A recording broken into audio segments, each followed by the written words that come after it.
और यही जातियां हैं जिनको हमको आपको स्वाभिमान और सम्मान की जिंदगी जीने का हक इस देश में आज भी उनको स्वाभिमान और सम्मान की जिंदगी नहीं मिलती है। नक बिरादरी के लोगों को आपने देखा होगा, मल्लाह लोगों को देखा होगा, निषाद को देखा होगा, केवट के लोगों को देखा होगा, भील के लोगों को देखा होगा, बंजारा के लोगों को देखा होगा। ये लोग बिरादरी के लोग जिनको कहते हैं, और उधम सिंह का नाम सुना होगा, वो कनाशी बिरादरी का था जिसको हम मौर्य कहते हैं।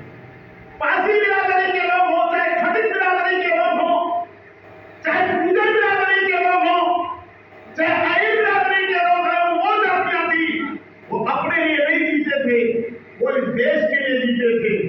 और उन्होंने उस समय इस देश की आजादी 1857 की लड़ाई लड़ रहे थे। पारसी बिरादरी के लोग तो जानते हैं 1857 की लड़ाई वीरांगना उषा देवी ने लड़ी। मक्का पारसी उनके पति थे और वीरांगना उषा देवी यानी पति पत्नी दोनों शहीद हो गए। और आप हरदोई चले जाओ तो वहां एक मजारी पासी है, आप गूगल में इसको देख सकते हो। एका आंदोलन चलाते थे, और एका आंदोलन क्या आंदोलन था कि जब इस देश का अंग्रेज लगान बढ़ा रहा था तो लोग लगान वसूलने के लिए अपने ही भाई पर कोड़े लटका रहे थे, उन पर कोड़े चटकाते थे, उन पर जुल्म जाती करते थे। लेकिन धन्य है मदारी पासी, हम तो इनसे चलकर रात रात मीटिंग करते थे और अंग्रेजों के खिलाफ एक जंग लड़ते रहे, और अंत में अंग्रेजों को झुकना पड़ा और लगान को वापस लेना पड़ा था। ये मेरे मित्र हमारे अवंती भाई को भी 1857 में लड़ने वाली वीरांगना है। झलकारी बाई कोरी 1857 की लड़ाई लड़ने वाली वीरांगना है। उधम सिंह आप जानते हो जलियांवाला बाग हत्याकांड का अगर किसी ने बदला लिया तो उधम सिंह जो काशी बिरादरी का था उसने लेने का काम किया। मेरे मित्रों में आपसे कहना चाहता हूँ, मैं गिनाऊंगा तो बहुत लंबी बात हो जाएगी। मैं आपसे कहना चाहता हूँ कोई बंदर नचा रहा है, कोई सपेरा दिखा रहा है, सांप दिखा रहा है, कोई भालू बचा रहा है, कोई बंदर बचा रहा है, कोई बीज बजा रहा है अपने पेट के लिए, अपने जमीन के लिए, और इस देश के लिए कोई नीति नहीं है, उनके लिए कोई वो नहीं है। और इन्हीं लोगों ने जिनको आप भीड़ कहते हैं, जिनको आप जोगी कहते हैं, जिनको आप जोगा कहते हैं, जिनको आप मनमानुस कहते हैं, ये वो तमाम ऐसी जातियां जिसको 666 जातियां विशेषकर उत्तर प्रदेश और पंजाब की जातियां, इन्होंने अंग्रेजों से लोहा लिया और 1857 में उन्होंने कहा इस देश में हम अंग्रेजों को ये जुर्म जाति नहीं करने देंगे।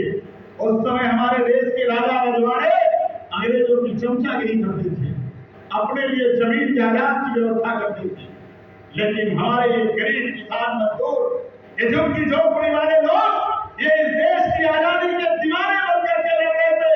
न जाने कितने कुर्बान हो गए, कुछ का नाम इतिहास में है, कुछ का नहीं है, ज्ञात और अज्ञात के रूप में रह गए। मेरे मित्रों, उनका इतिहास भी नहीं लिखा गया।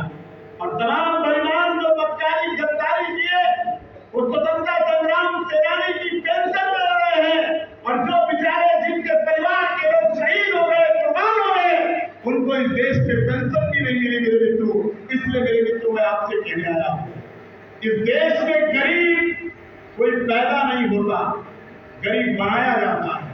इसको बताने के लिए मैं गांव गांव गली गली घूम रहा हूँ। ये बात आपके दिमाग में बैठनी चाहिए। ये देश न कभी गरीब था, न गरीब है, न कभी गरीब रहेगा, लेकिन इस देश में रहने वालों को गरीब लगातार बनाया जा रहा है, अपने फायदे के लिए, उनका शोषण करने के लिए, उनका जुल्म करने के लिए। मेरे मित्रों, मैं आपसे पूछना चाहता हूँ, ये गरीबी लोग कहते हैं किस्मत खराब है, ऊपर वाले ने हमारी किस्मत खराब कर रखी है। कुछ लोग ऊपर वाले को दोषी ठहराते हैं। हम कहते हैं ऊपर वाला कैसे दोषी हो सकता है? ऊपर वाला क्या बेईमान हो सकता है क्या? भेदभाव कर सकता है क्या? जाति और धर्म देखकर भेदभाव ऊपर वाला कर सकता है क्या? अरे भाई, परवरदिगार में तो सबकी सत्ता है, वो भेदभाव कैसे कर सकता है?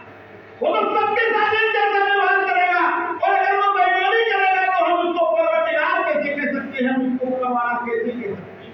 इसलिए मैं आपसे कहना चाहता हूँ, ये बात आपके दिमाग में आनी चाहिए कि हमको ऊपर वालों ने गरीब नहीं बनाया है, हमको नीचे वालों ने गरीब बनाया है। जब भी जिसके पास सत्ता रहती है वो इस देश के गरीब किसान मजदूर को गरीब बनाता है, उनको कमजोर बनाता है, उनको लाचार बनाने का काम करता है। मेरे मित्रों, यही काम कभी अंग्रेजों ने किया। 1857 में जब हम लोग लड़े तो अंग्रेजों को लगा कि देश की ये जातियां जो है हमको इस देश से बाहर कर देगी। उनकी संपत्ति का नुकसान हुआ तो उन्होंने बदला लेने के लिए, प्रतिशोध लेने के लिए, जुल्म करने के लिए, क्योंकि उस समय 1857 की लड़ाई हम लोग जीत गए। और जीत इस तरह है, इतिहास में आप पढ़िए तो उसको पढ़ाया नहीं गया। 1857 से पहले ईस्ट इंडिया कंपनी का शासन इस देश में था। एक छोटी सी कंपनी आई थी, लेकिन हमारे देश के गद्दार उससे मिलकर के हमारे देश को लगातार गुलाम बना रहे थे। लेकिन 1857 की लड़ाई जब इस देश के किसान और मजदूरों ने लड़ना शुरू किया तो अंग्रेज थर-थर कांपने लगा और उसका परिणाम ये निकला, ईस्ट इंडिया कंपनी का शासन 1857 में समाप्त हो गया। और 1857 के बाद इस देश में हुकूमत ब्रिटेन सरकार का आ गया। 1857 से पहले ब्रिटेन की सरकार हम पर डायरेक्ट शासन नहीं करती थी, ईस्ट इंडिया कंपनी करती थी जो 16वीं शताब्दी में आई थी। लेकिन 1857 के बाद जब 1858 से यानी शासन किसी का और नहीं शुरू होता, सीधे ब्रिटेन का शुरू होता है। वहां की महारानी विक्टोरिया यानी वहां की जो अंग्रेज सामग्री है, अंग्रेज जो साम्राज्य है, उनके द्वारा शासन शुरू होता है। और उसी समय एक कानून बनता है जिसको आप जरनल कहते हो, जो ऐसा अधिनियम था 1871 में इस देश में अंग्रेजों ने एक ऐसा कानून बनाया और उस कानून के तहत कहा कि जो जातियां अंग्रेजों के खिलाफ लड़ती है हम उनको शिक्षा से वंचित करते हैं, उनको संपत्ति रखने से वंचित करते हैं। और यहाँ तक कि अगर कोई बच्चा पैदा होगा तो उसकी हाजिरी भी थाने में लगानी पड़ेगी। और 12 वर्ष के बच्चे को भी अंगूठा लगाने के लिए मजबूर कर दिया गया। मेरे मित्रों, जरा कल्पना करो 1872-71 में आप कल्पना करो कि जो समाज देश के लिए लड़ा हो और उस जातियों को इतना जुल्म और अत्याचार सहना पड़ा हो, वो समाज कैसे रहा होगा और किस तरह से खाने पीने का इंतजाम किया होगा। इसलिए मेरे मित्रों आपसे कहना चाहता हूं, ये देश हमारा है, हमको आपको मिल करके इस देश को सजाना और संवारना पड़ेगा। हमको आपको मिल करके इस देश में आपको भाईचारा बनाना होगा। एक जाति ने नहीं लड़ाई लड़ी है, हमने पहले ही आपसे कहा इस देश की जितनी भी विमुक्त जातियां हैं और 666 जातियां, इनको आपस में भाईचारा बना लेना चाहिए, क्योंकि इनके पुरखों ने अंग्रेजों से लड़ाई लड़ी है और आज भी उनके ऊपर जुल्म हो रहा है। तो इनको निश्चित तौर पर आपस में भाईचारा बनाना चाहिए। और जब भाईचारा बनाएंगे तो हर जाति धर्म के लोग आपको गले लगाने की कोशिश करेंगे। इसलिए आपसे कहने आया, इसका रास्ता क्या है? इसका रास्ता एक ही है जो महात्मा गांधी जी ने, पंडित जवाहरलाल नेहरू जी ने, परम पूज्य बाबा साहब अम्बेडकर ने, राजेंद्र प्रसाद ने, सरदार पटेल ने और तमाम ऐसे नेताओं ने तय किया कि अब इस देश में भेदभाव नहीं होगा, अब किसी के साथ जुल्म जाति नहीं होगी और राजा और रानी और सबको हम एक करेंगे। और उन्होंने कहा इस देश में जब लोकतांत्रिक व्यवस्था होगी तो वोट देने का अधिकार हम सबको दे देंगे। मेरे मित्रों, एक वोट का अधिकार दे दिया गया। वोट का अधिकार किस लिए दिया गया? इसलिए दिया गया था कि हम सब लोग जिसको चाहे उसको राजा बना लें। अब राजा रानी के पेट से नहीं पैदा होगा, जिसको चाहे उसको बना लें। राजा कौन होता है? जिसके पास पावर आ जाती है। और पावर किसके पास है? इस देश की जनता के पास है, जिसको हम वोटर कहते हैं।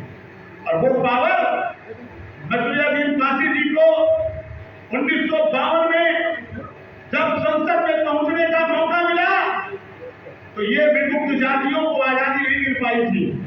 देश आजाद हो गया 1947 में, 1950 में संविधान लागू हो गया। लेकिन विडंबना देखिए कि जो जातियां इस देश की आजादी के लिए लड़ी थी उनको विमुक्ति जाति में रखा गया और उनको आजादी नहीं मिली। उस समय मसरुद्दीन बासी जो हमारे सांसद थे, उन्होंने पार्लियामेंट में रखा, कमेटी बनाई